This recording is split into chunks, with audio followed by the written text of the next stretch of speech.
Israel did not stand a chance under the Middle East axis of resistance. Their advanced weapons were destroyed.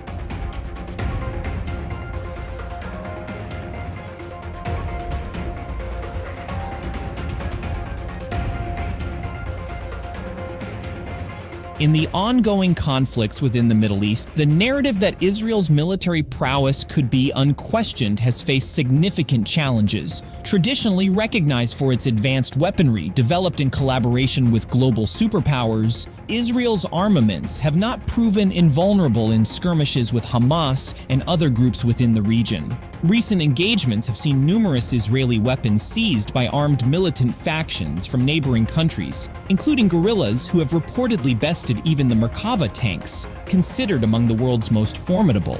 These episodes have highlighted vulnerabilities, particularly as Israel's missiles were intercepted during a retaliatory strike against Iran. It's noteworthy that the forces challenging Israel's military are not official national armies, but rather smaller militant groups such as Hamas, the Palestinian Islamic Jihad, the Houthi movement, and Hezbollah. Here's an examination of the incidents involving the destruction of Israeli weapons and the dynamics behind these confrontations with militant groups. אנחנו נמשיך לעשות הכל כדי להגן על עצמנו ועל אזרחינו, תוך שמירה על הדין הבינלאומי. At the top of the list is the Marava 4 tank, Israel's pride and joy. It's not hard to see why this tank is held in such high regard. With an impressive range of specifications, it's recognized as one of the best tanks globally. On paper, the Marava's driving capability is formidable, reaching speeds of up to 64 kilometers per hour and a range of up to 500 kilometers. It boasts a comprehensive armament. The main weapon is the 120mm MG2533 smoothbore gun, capable of firing a variety of ammunition types, from high explosive to high penetration and even tandem warheads. As for secondary weaponry, it includes an array of options from 12.7mm and 7.62mm machine guns to grenade launchers, a 60mm mortar, and a series of smoke grenades for cover. With all these specifications, the Marava 4 certainly earns admiration for its driving capabilities and destructive potential. Unfortunately, the Marava tank, which Israel holds in high esteem, turns out to have vulnerabilities, as it can be easily destroyed by Hamas and the Palestinian Islamic Jihad.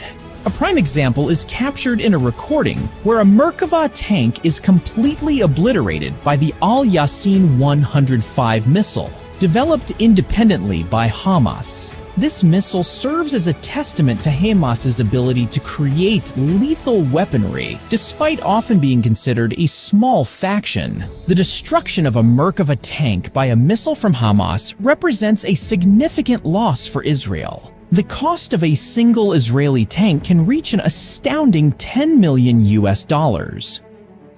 whereas an H0UTHlS missile can be produced for just $200.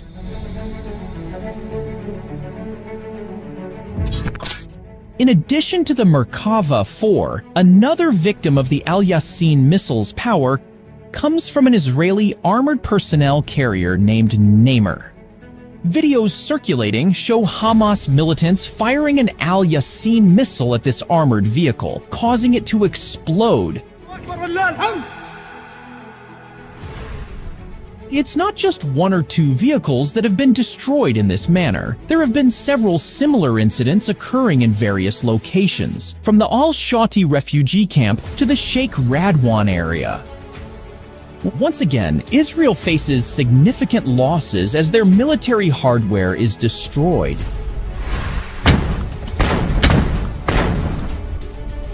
The cost of a single Neer armored vehicle reaches up to $3 million,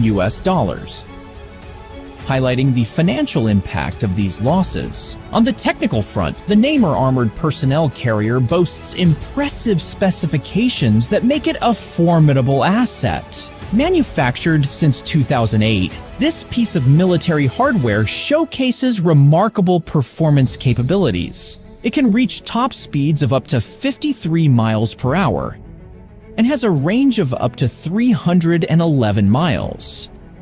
The armament system it carries is equally impressive, equipped to handle 7 HEZB0LLAH machine guns, 60mm mortars, and smoke grenade launchers.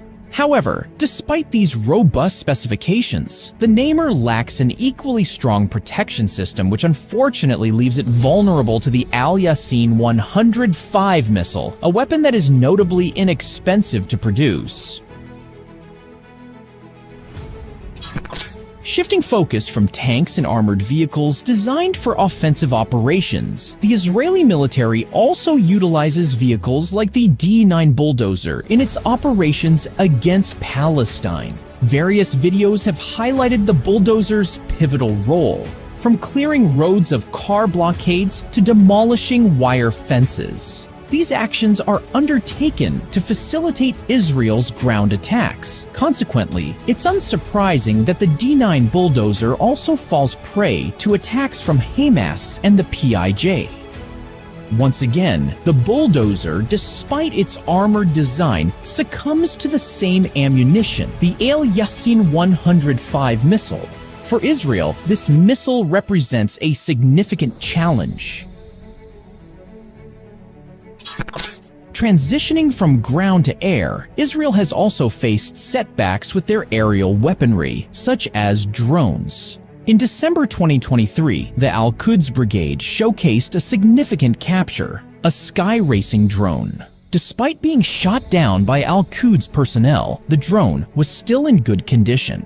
This allows them to conduct further research on the sky racing drone, which represents the latest in Israeli reconnaissance drone technology. While specific details about the sky racing drone's capabilities remain scarce, rumors suggest its performance is comparable to other Israeli reconnaissance drones, like the Skylark. The Skylark is known for its impressive capabilities, able to cover a distance of 75 miles and maintain flight for a full 18 hours. In addition to the sky racing drone, another Israeli drone was downed by the Al-Quds Brigade. This was the quadcopter drone, which was showcased in a video. Interestingly, this drone was captured in good condition, indicating that the Al-Quds Brigade did not directly attack it, but rather used radar jamming techniques to bring it down. This strategy showcases a different approach to countering aerial threats, highlighting the ongoing adaptations and countermeasures being developed in the realm of aerial warfare.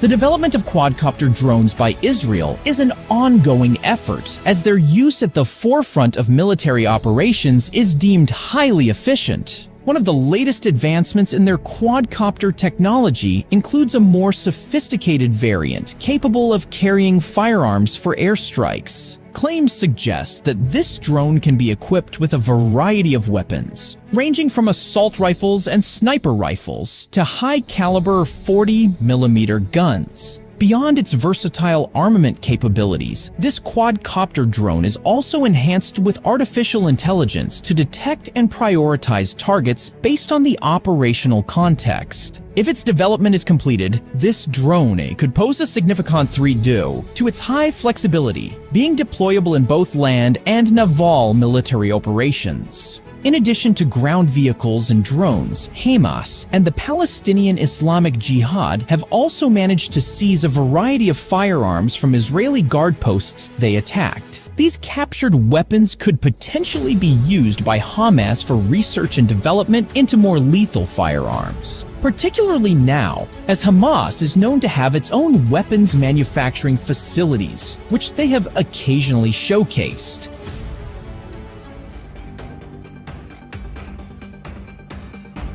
An example of this resistance is the destruction of an advanced American MQ1 drone by the Houthi militia in November 2023, according to circulating video claims. The Houthi forces shot down the drone using an Iranian-made HEZB0LLAH 358 anti-aircraft missile. Following the loss report, the United States initially denied that the drone shot down by the Houthis belonged to them, claiming it had disappeared over international waters. However, updated data later confirmed that their MQ-1 had indeed been shot down by the Houthis in Yemeni airspace. It seems the United States is rather embarrassed to admit that their drone was shot down by Houthi militias. The MQ-1 Predator, a symbol of American pride in aerial technology, has been in production since 1995, until its cessation in 2018. This drone has been deployed as a tool of warfare across various regions, including Afghanistan, Pakistan, Iraq, Libya, and Syria. Initially designed for air reconnaissance and observation missions, and equipped with advanced cameras and sensors, the MQ-1 Predator gradually received modifications for strike missions. As a result, it's capable of carrying an array of missiles, including 2 AGM-114 Hellfire air-to-surface missiles, 4 air-to-air Stinger missiles, and 6 AGM-176 Griffin air-to-surface missiles. In terms of flight specifications, the MQ-1 Predator can reach a maximum speed of up to 217 kilometers per hour, with a range of 1,250 kilometers and the ability to remain airborne for up to 24 hours. With these capabilities, the MQ-1 Predator stands out as a superior drone. Yet, it was unfortunately overpowered by an Iranian missile utilized by the Houthi militia. Moving on to the MQ-9 Reaper, another sophisticated American drone. It too fell into the hands of the Houthi in February 2024, as evidenced by a photograph of the wreckage circulated by the group. The United States government has also acknowledged that this drone was brought down by a ground-to-air missile fired by the Houthis in Yemen. The attack in February highlights the ongoing tension between the United States and the Houthis, especially since the Houthis have exhibited hostile attitudes towards Israel. When discussing the losses, it's clear that the United States took a significant hit with the downing of its MQ-9 Reaper drone, primarily due to its hefty price tag. Known to cost around $32 million, this price point is undeniably steep, but justifiably so given the MQ-9 Reaper's impressive specifications. According to available data, this drone boasts remarkable flying capabilities. The MQ-9 Reaper can soar at speeds up to 300 miles per hour, has a range of over 1,180 miles, and can remain airborne for up to 27 hours. Its armament capacity is equally notable, equipped with 7 hardpoints on its body, capable of carrying up to 1,500 pounds of ammunition. It supports a diverse array of weaponry ranging from air-to-air missiles like the Stinger and AIM-9 Sidewinder to air-to-ground missiles such as the AGM-114 Hellfire and Brimstone missiles.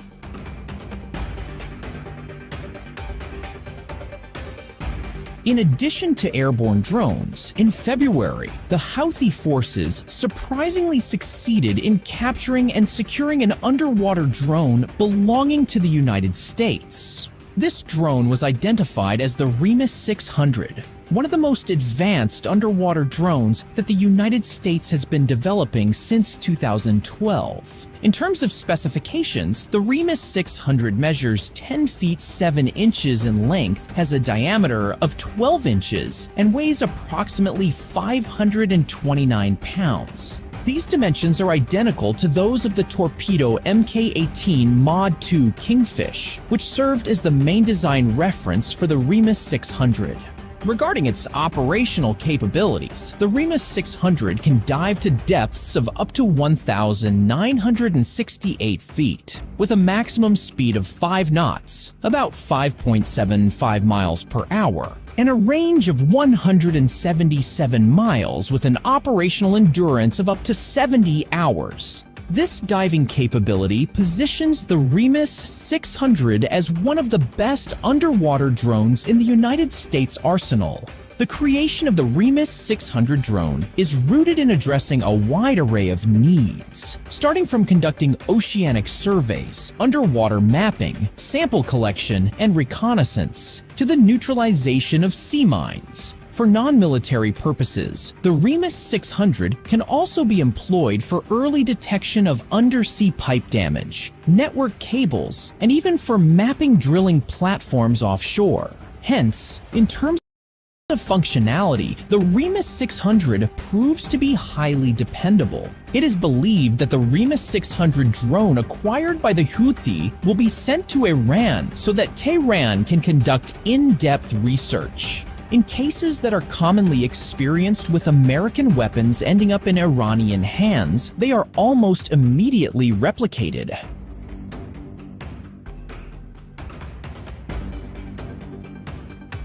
Since the escalation in the Red Sea due to the Houthis' action of blockading all ships affiliated with Israel, it's evident that America's response was to form a coalition named the Guardian of Prosperity. This coalition aims to halt Houthi activities in the Red Sea, but has it been effective? Not, as the Houthis have become even more aggressive. In 2024 alone, the Houthi boldly attacked the American warship USS Gravely. There were at least 2 series of attacks directed at the warship, the first involving missiles and the second a drone strike. Despite these attacks, there were no significant damages, as all were successfully repelled by the crew of the USS Gravely. However, these assaults also signaled that despite the destruction of many Houthi weapon assets by the United States and its coalition, as also evidenced by actions taken by British warships, the Houthis still possess a substantial stockpile of weapons to combat the United States and its allies.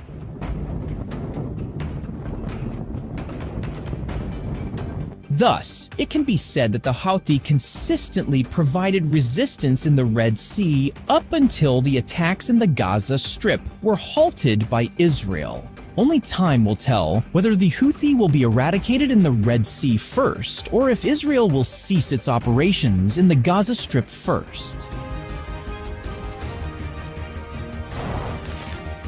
Switching gears from tanks, we come to the IDF Arit armored personnel carrier. This armored vehicle is an indigenous Israeli piece of military hardware that has been in production since 1988. The Arit is a premier armored infantry transporter in Israel's arsenal, capable of traversing up to 600 kilometers at speeds of up to 60 kilometers per hour. This vehicle is also equipped with weaponry, including a 7.62mm machine gun. Unfortunately, despite being a linchpin in Israel's defense strategy, this military asset could not withstand the onslaught of Hezbollah's attacks. According to statements from Hezbollah and media reports, they successfully targeted and destroyed the Arit along with several other armored vehicles in a convoy in the Galilee Highlands, northern Israel. This attack was launched by Hezbollah using guided missiles in November 2023. In response to this aggression, the Israeli military retaliated with phosphorus munition rockets and deployed helicopters to strike Hezbollah's guard posts.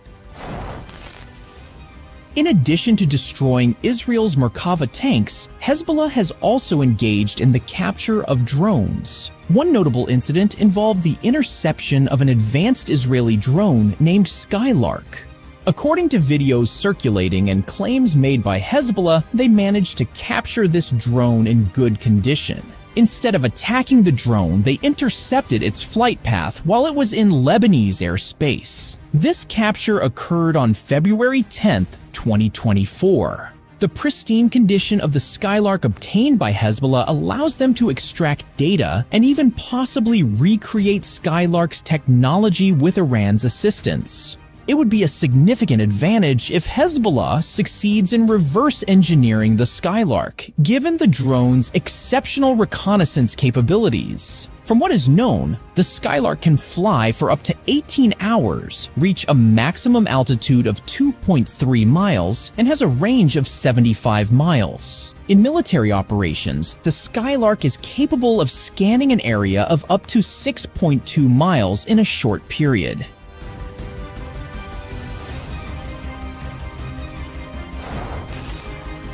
Continuing with the theme of drones, there's the Hermes 450. Unlike the Skylark, which was captured in perfect condition, the Hermes 450 met a different fate as it was destroyed. A video that has been making the rounds shows the Hermes 450 being hit by an anti-drone missile, Model 358, last November while flying in southern Lebanon.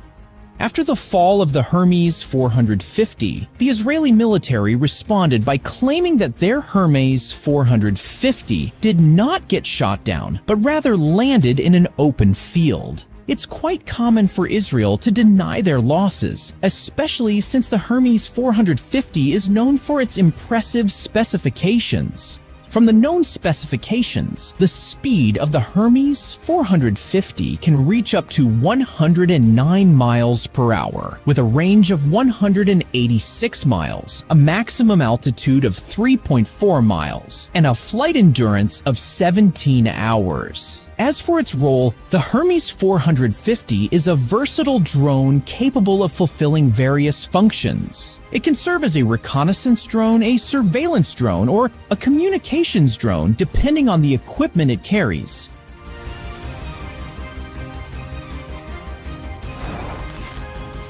Aside from targeting military assets such as tanks and drones, Hezbollah has also refrained from attacking several key infrastructures owned by Israel, including radar systems and surveillance communication stations. Various circulated recordings have shown that Hezbollah was able to destroy buildings housing Israel's radar systems. Some of these facilities, obliterated by Hezbollah, were within their strike range because the radars were specifically aimed at spying on southern Lebanese cities, where Hezbollah's headquarters are located, such as the city of Naqoura. The attacks on Israel's radar and surveillance communication systems have indeed tarnished Israel's reputation, as the ammunition used was the HEZB0LLAH anti-tank guided missile.